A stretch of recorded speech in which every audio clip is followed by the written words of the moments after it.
Bismillahirrahmanirrahim. Assalamualaikum warahmatullahi wabarakatuh.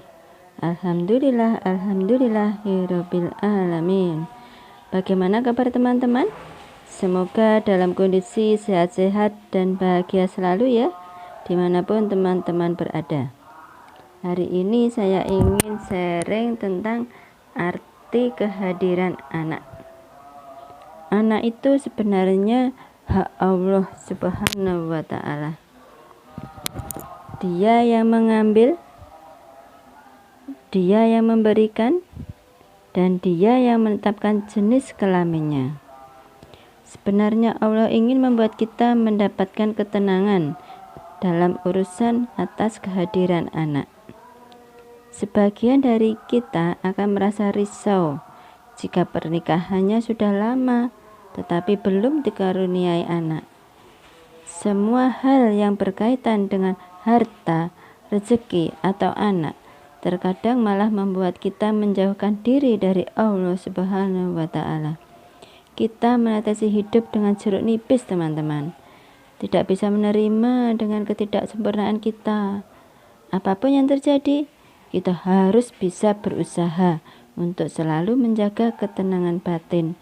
Jangan sampai hilang dari diri kita ya teman-teman. Begini, anak itu juga merupakan rezeki. Jadi kita harus menjaga ketenangan hati untuk mengharapkan kehadiran anak. Anak adalah urusan Allah. Kita tidak punya hak apapun kepada Allah Subhanahu wa Ta'ala. Sebab Dialah yang memberi kesempatan kepada kita agar kita dapat memiliki anak atau keturunan. Kalaupun kita ditakdirkan memiliki anak, tentu baik untuk kita. Jika tidak ditakdirkan punya anak, itu pun baik.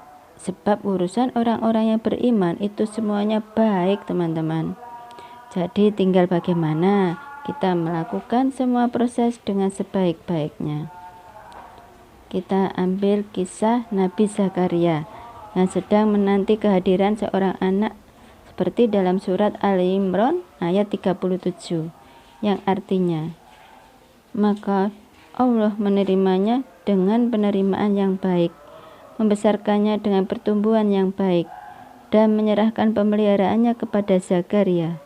Setiap kali Zakaria masuk menemui Maryam di mihrabnya, yaitu kamar khusus ibadah, dia dapati makanan di sisinya. Dia berkata, "Wahai Maryam, dari mana ini engkau peroleh?" Maryam menjawab, "Itu dari Allah. Sesungguhnya Allah memberi rezeki kepada siapa yang Dia kehendaki tanpa perhitungan." Mihrab di sini artinya tempat ibadah ya teman-teman, yaitu suatu kondisi yang tenang. Di sini ada rezeki dan ketenangan batin, antara rezeki dan kedekatan kepada Allah.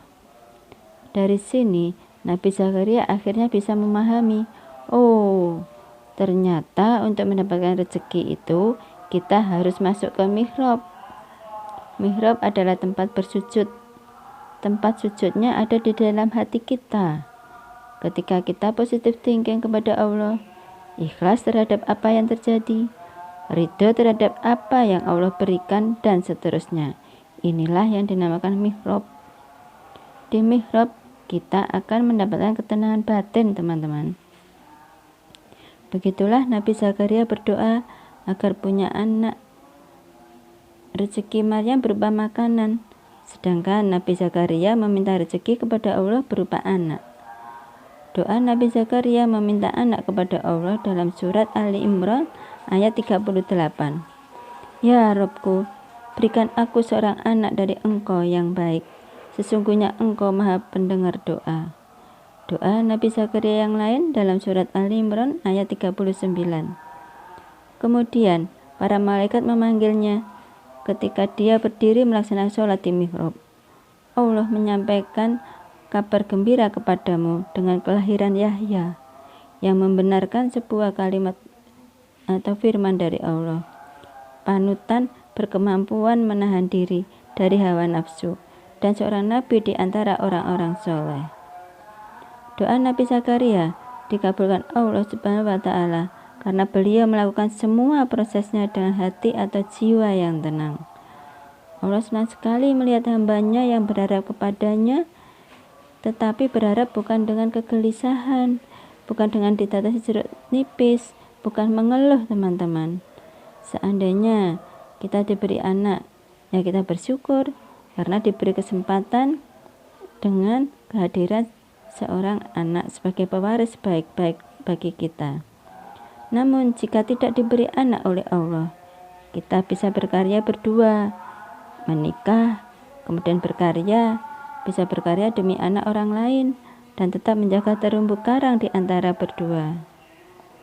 Yang dapat kita lakukan hanyalah bersabar dan berserah diri kepada Allah ya teman-teman.